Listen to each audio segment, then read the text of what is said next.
Hey guys, it's Vince with Mastering the Method, and today what we are going to do is clean our nozzle on our experimental extruder. Now, of course, for whatever extruder you're using on your method, it's irrelevant. I'm using the experimental, but many times, and we see this constantly in videos where guys are having trouble with their printer, their nozzle looks disgusting.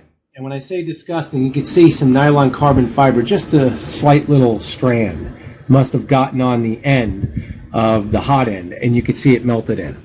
Okay, and this is totally normal. It'll eventually happen every now and then, and I say that openly, every now and then, if the unit is set up correctly. But of course, if you're not taking care of it, usually you see this whole area just completely clustered in filament. And that's because the end users are not servicing their units, number one, nor are they setting up their printer correctly. So hopefully using my videos, you guys will see this is really not that hard to do. This nozzle looks great. There's only very, very little residual on here. I just got done doing a print and I removed it before actually cleaning it. That's why we have the filament sticking out. And I'm just going to cover real quick how to clean this unit. So first what we're going to do, of course, is we're going to remove, using flush cutters, the actual end of the filament. Now you can see what we're left with. We've got that little jib right there. We've got some black filament on the tip. We're not going to worry about that. This is actually a very clean nozzle, and this is the way a nozzle should really look like, even in the dirtiest phase. You can see the patina on it from heat. Now what you're going to do, get out your Torx bit, a T9, and you're going to undo the one screw. And this is a set screw, so it's not supposed to be ridiculously tight.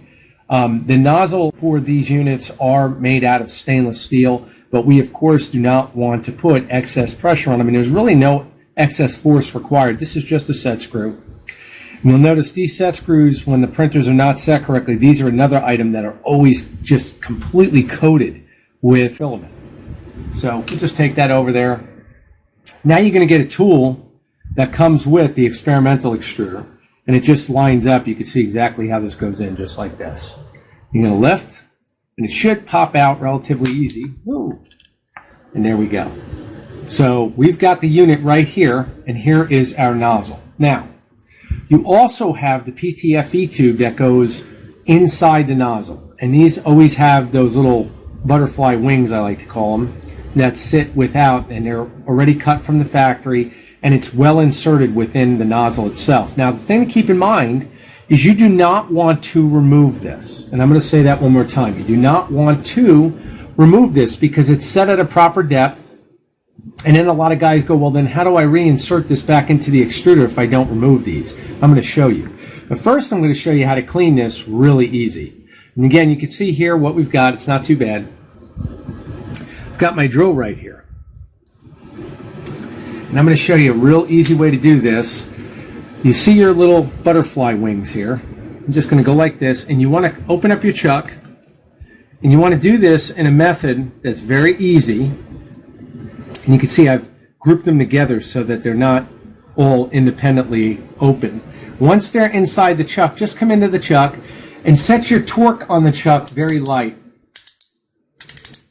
because we are not going to use a lot of pressure here.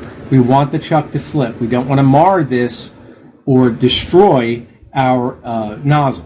So you can feel the clutch is slipping. And just so everybody knows, this is a Harbor Freight Hercules drill. This is nothing, so high-end, so expensive. Very easy to attain. 3M Scotch-Brite red pad. Now what you're going to do is select your RPM. You can go 2, which is high, or 1, which is low.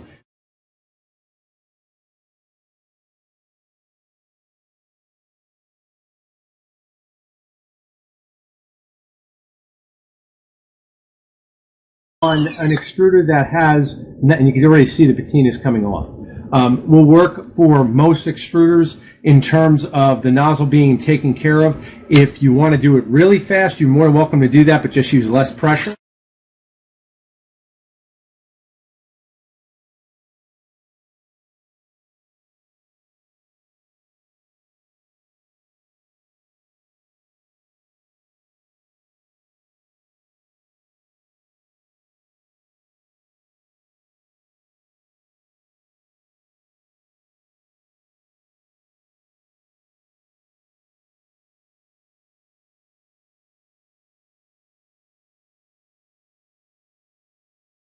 What you're going to find if you press a lot, what's going to end up happening is you're going to use excess heat, and excess heat will melt the filament, but you can see that nozzle's coming out like glass. So now what I'm going to do is you can feel from excess heat, you'll melt the 3M pad, so we don't want to press too hard.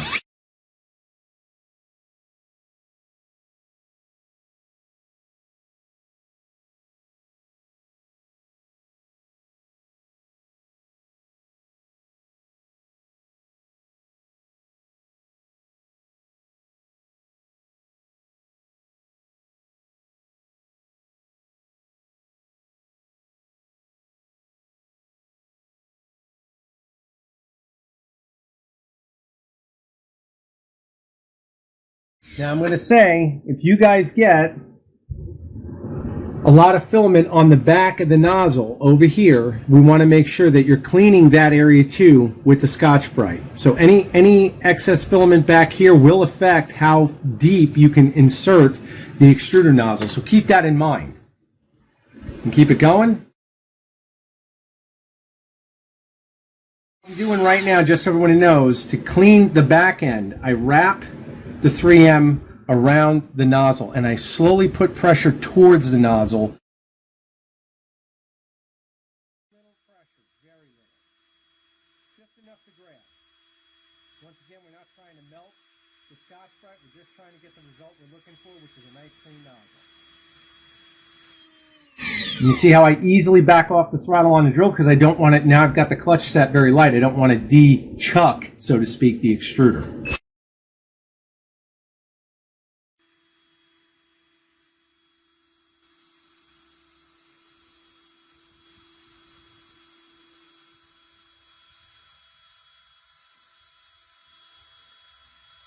Don't be afraid to use another area. You can see as it gets compacted, the Scotch-Brite, just go to another area. Right there. And there you go. We can see we've got a little filament right there. That's why keeping up with the nozzle is so important. Instead of seeing guys get it all caked up and destroyed, generate a little more heat and that friction will take it right off.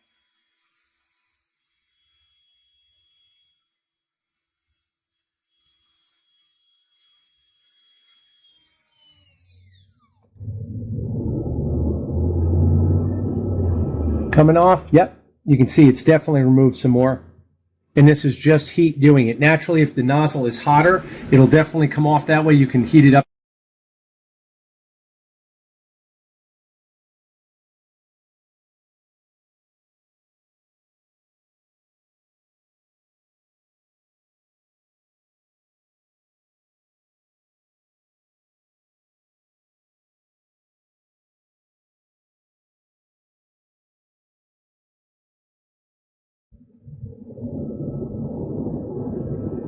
We are looking much better. You can see it's basically all gone now. We have just a teeny bit, and that's it. And we'll do one more pass, and we should be golden. I'm just going to take this. Another method that works really well is if you fold it and just come onto the tip.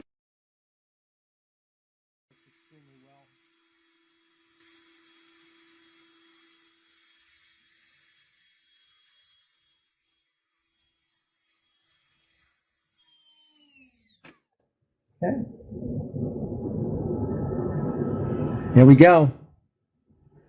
Let's take it out, see what it looks like. You can see how little pressure to get it unchucked. We have no marks. That nozzle looks great. You can see exactly what you're left with. Now, if you look, I'm just looking, there's a teeny bit more right there. And I think just a little more polishing will do it. So I'm just going to hit it. Do the same thing. And I'm doing this in real time so you guys can see just how fast and easy this is. You don't have to use ridiculous tools to do this. I'm sure Makerbot would rather you just buy another nozzle. I mean, that's just logistical.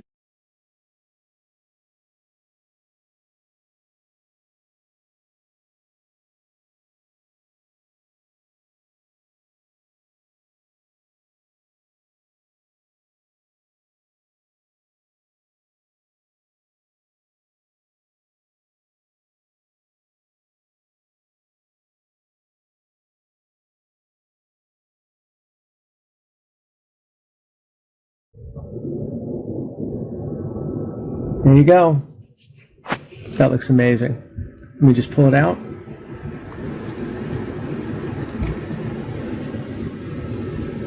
And that's not polished yet. That just shows you what you can attain. And that's how easy it is to do it. So we're all done there.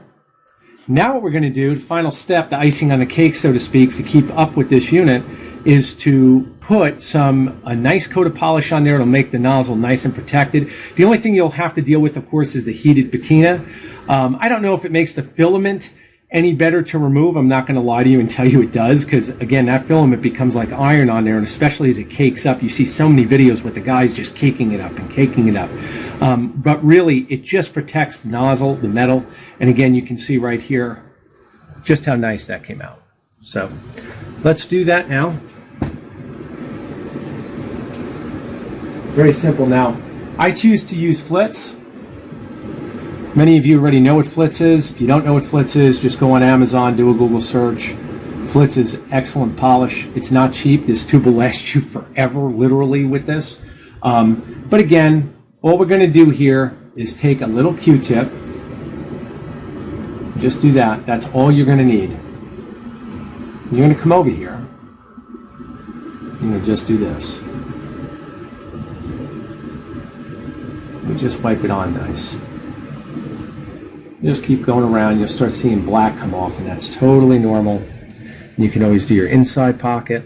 Do everything you can do. And this just has to touch. It may look like there's nothing on the Q-tip. Believe me, it's there. I'm wearing a glove. I didn't state that in the video, but I'm wearing a glove naturally to keep my hands a little cleaner. And again, I'm a righty, so I put it on my left hand because that's what I'm going to be jigging everything with. So everything here is pretty much set. You see what we've got? We've got a nice little coat on there. No rocket science. Now, we've got a choice. We can use our Dremel, which probably makes the most sense, because it'll do it very quickly. I'm just going to de-chuck the stainless brush because I did not know if I was going to use it or not. And we probably still will for another portion of this video. But let's go with a buffing pad. Nothing special. Dremel buffing pad. Insert.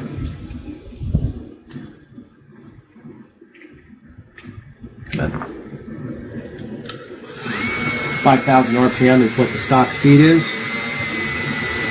You just rotate.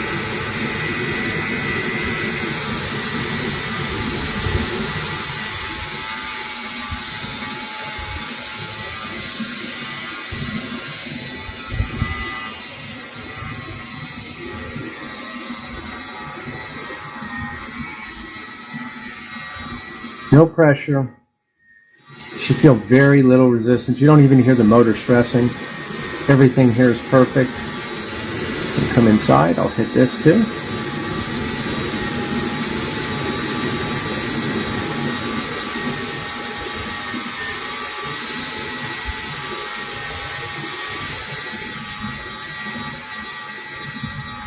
It does take patience, guys, but I promise you it's worth it.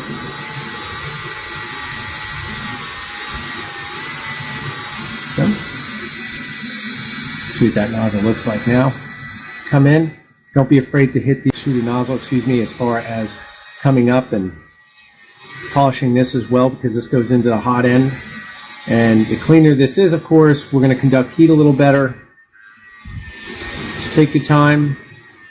It should only take a couple seconds with the Flitz. And I'm using virtually no pressure. That's why you see the vibration.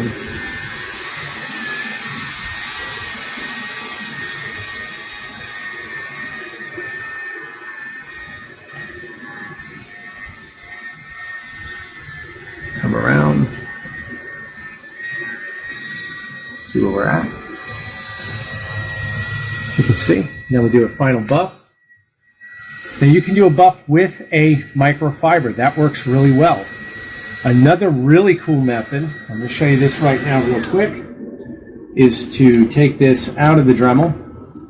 And if you really want to buff really cheap with a real high finish, you're going to take some masking tape and wrap it around the middle of a Q-tip.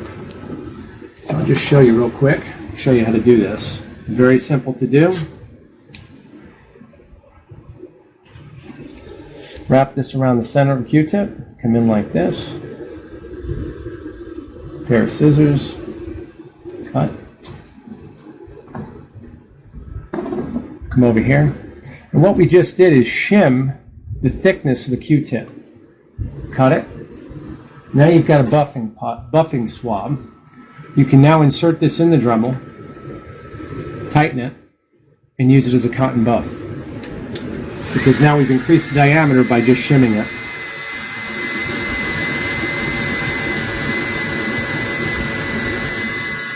Just touch this, you don't have to do much of anything else. As soon as the Q-tip comes out clean, you know your part is immaculate.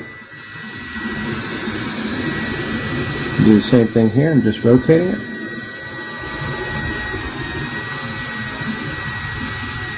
And you can see how bright, and I'm using no pressure. And you might get the fanning effect from the Q-tip, that's normal. You'll learn to work with it as the longer you do it. Perfect. And you can see just how clean that comes out, brand new. It's a brand new nozzle. So now that we're all set with this, and again, the secret here is as the Q-tip comes undone, that's why you want to use a low RPM. I say 5,000, that's perfect, and very light pressure. The more you use it at a higher RPM, you'll find that, of course, the Q-tip will come undone much quicker. But if you take your time, I'm just going to wipe off any excess with the microfiber. You can see that's a brand new unit. So now we'll get the Dremel off here. And now we have one more area to be concerned with, and that's right here. And we'll worry about that in the next portion of the video. But right now you guys have seen how we do the nozzle itself and how this would go back in. I will show you in the next portion as we pick up and clean up the base of the hot end, because this is an area that always gets just clustered with filament. So I'll show you exactly how we can do that, and then we'll do a final assembly on the extruder and you'll know exactly how to service your own units. Thank you guys for watching, and of course please post some comments. I'd appreciate some likes, and please subscribe, and I'll keep the videos coming. Thank you.